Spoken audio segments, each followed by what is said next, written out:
আসসালামু আলাইকুম ওয়া রাহমাতুল্লাহি ওয়া বারাকাতুহু। সুপ্রিয় দর্শক শ্রোতাদের আন্তরিক মোবারকবাদ জানিয়ে শুরু করছি মেগা ডিজিটাল স্কেল বরকতময় Ramzan powered by Modern Green City, cosponsor Dhaka Darus Sunnat Model মাদ্রাসা।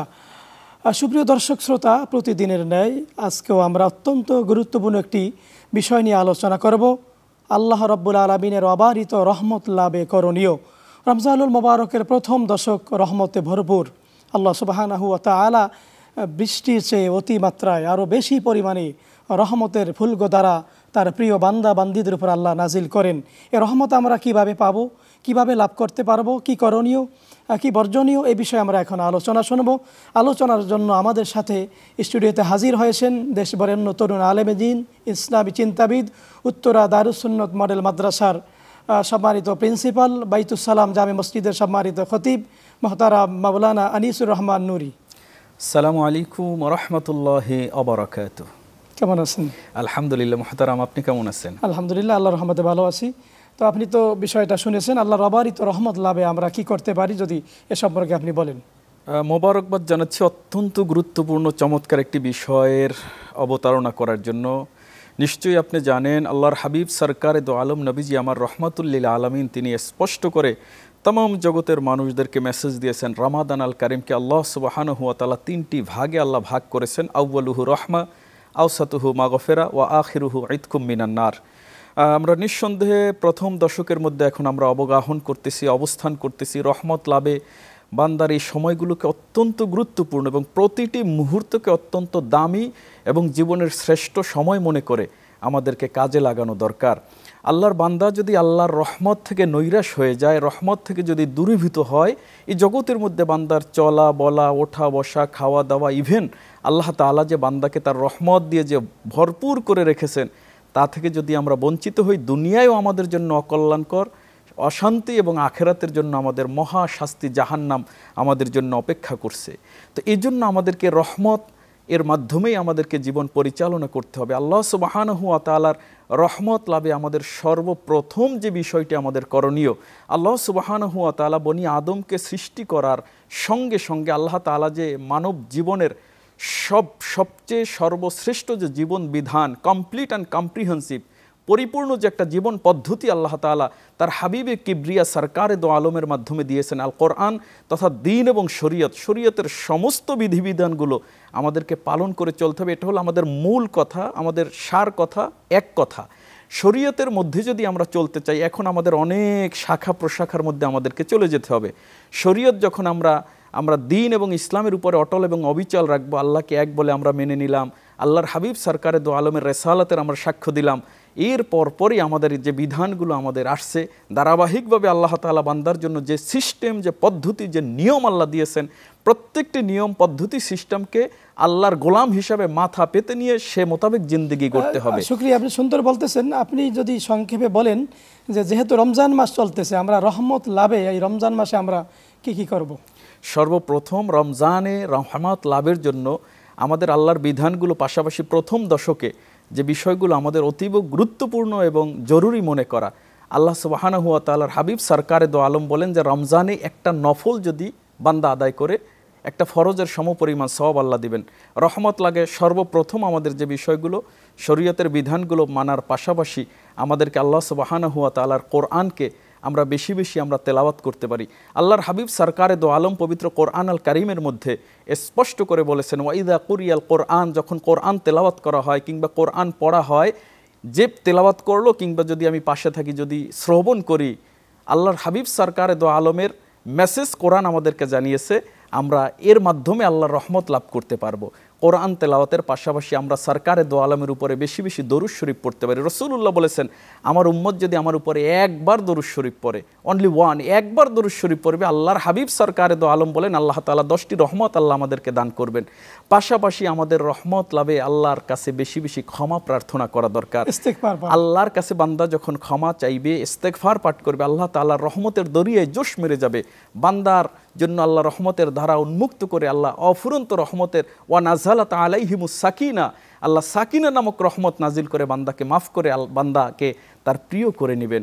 এর পাশাপাশি আমরা এই রমজান আল মোবারকে আমরা সলাতুত তাহাজ্জুদে পৃথিবীর সব মানুষগুলো যখন ঘুমিয়ে যায়, পাখির কলতান বন্ধ, অফিস আদালত দোকানপাট মিল ফ্যাক্টরি ইন্ডাস্ট্রি সব যখন বন্ধ, আল্লাহর রহমতের দরিয়া খুলে আল্লাহ ডাক দেন, আলামিন মুস্তাগফিরিন ফাগফিরলা। কে আসো গুনাহগার, আমি রবের কাছে ক্ষমা চাও।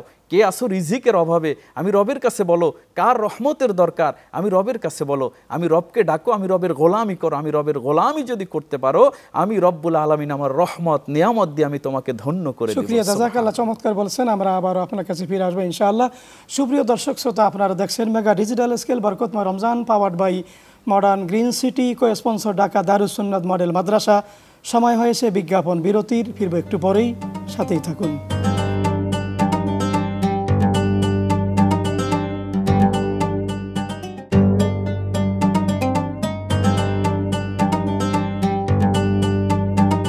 সুপ্রিয় দর্শক, বিজ্ঞাপন বিরতির পরে আমরা মূল আলোচনায়। মাওলানা আনিসুর রহমান নূর সালিহি, আপনি চমৎকার বলতেছিলেন।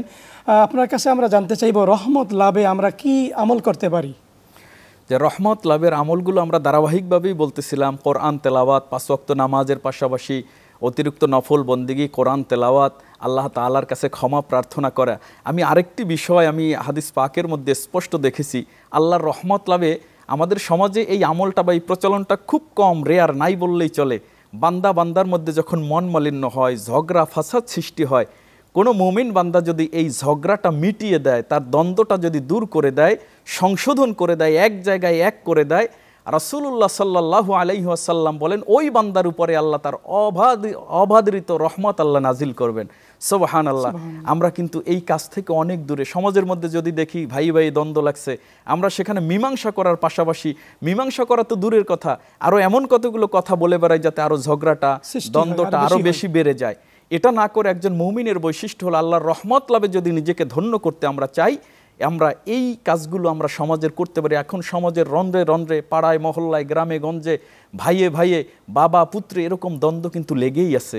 আমরা ইসলামের বিধান থেকে দূরে সরার কারণেই কিন্তু সমাজের মধ্যে ফেতনা, ঘরের মধ্যে ফেতনা, ভাইয়ে ভাইয়ে দ্বন্দ্ব, ভাই বোনে দ্বন্দ্ব, স্বামী স্ত্রীর মধ্যে দ্বন্দ্ব, সমাজের মধ্যে কিন্তু ফেতনা লেগেই আছে। আল্লাহর হাবিব সরকারে দো আলম বলেন, তুমি তোমার এক ভাইয়ের এক বোনের দ্বন্দ্বটা দূর করে দাও, 2 ভাইয়ের দ্বন্দ্ব দূর করে দাও, এক ভাই আরেক ভাইয়ের সাথে সমাজে ফেতনা সৃষ্টি হয়েছে, তুমি সমাধান করে দাও, আল্লাহর রহমত তোমার উপরে অবধারিত, আল্লাহর রহমত নাজিল হবে। আরেকটি বিষয় হলো, আল্লাহ রাব্বুল আলামিন কোরআনে বলেছেন, তুমি আমার রহমত থেকে নৈরাশ হয় না, তুমি যত বড় গুনাহগার হও না কেন। তো এই বিষয়ে আপনি কি বলবেন? আল্লাহ সুবহানাহু ওয়া তাআলা বলেন, লা তাকনাতু মির রাহমাতিল্লাহ, বান্দা যত বড় পাপী হও, যত বড় অপরাধী হও, যত বড় গুনাহগার হও, আল্লাহর রহমত থেকে নৈরাশ হয় না। ঘোষণা দিয়েছেন আল্লাহ, আমরা আল্লাহর গোলাম। আমরা জগতের মধ্যে যত অপরাধ করি, পৃথিবীর কেউ যদি না জানেন কিন্তু একজন, তিনি আমার রব। আল্লাহর এই গোলামি না করে আল্লাহ তাআলার জমিনে বসে বসে নাফরমানি করার পরেও আল্লাহ কিন্তু আমার উপর রাগ করেন নাই। আমাকে নেয়ামত দিচ্ছেন, খাবার দিচ্ছেন, রিজিক দিচ্ছেন। আল্লাহ তারপরেও রহমতের হাতছানি দিয়ে, কুদরত দিয়ে আমাদেরকে ডাকছেন।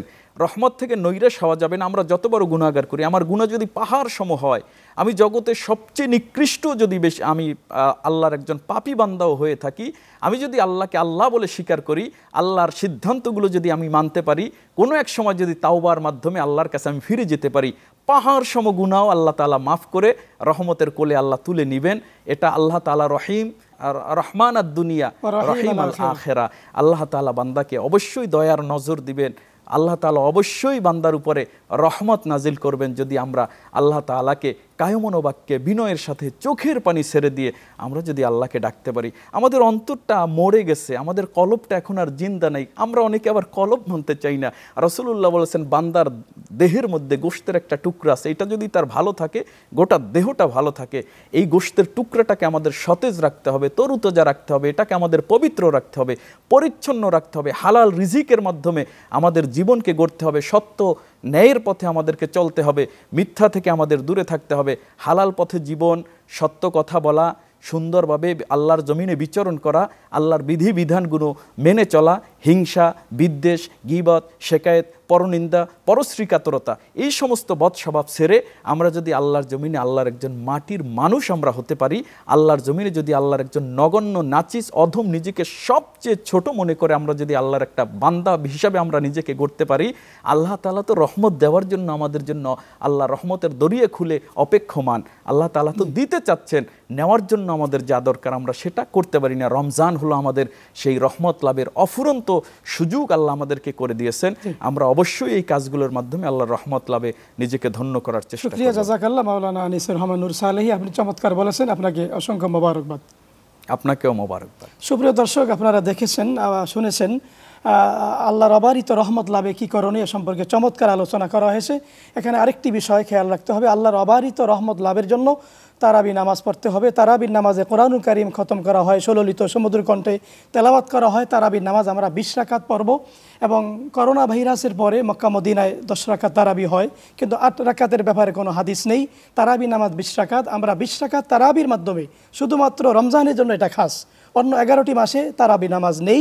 আমরা তারাবি নামাজ পড়ব, চোখের পানি ফেলে আল্লাহর কাছে কাঁদবো, নিজের জন্য, পরিবারের জন্য, দেশের জন্য, পিতামাতা, আত্মীয় স্বজনের জন্য আমরা আল্লাহর কাছে রহমত কামনা করব। আল্লাহ রাব্বুল আলামিন আমাদেরকে মাফ করুন, আমাদের কবরবাসী মা বাবা আত্মীয় স্বজনকে মাফ করুন, আমাদের উপর রহমত নাজিল করুন। এই প্রত্যাশায় আজকের মতো এখানেই শেষ করছি। ইনশাআল্লাহ পরবর্তী পর্বে নতুন কোনো বিষয়ে নতুন অতিথির সাথে দেখা হবে। আল্লাহ হাফেজ। আসসালামু আলাইকুম ওয়া রাহমাতুল্লাহি ওয়া বারাকাতুহু।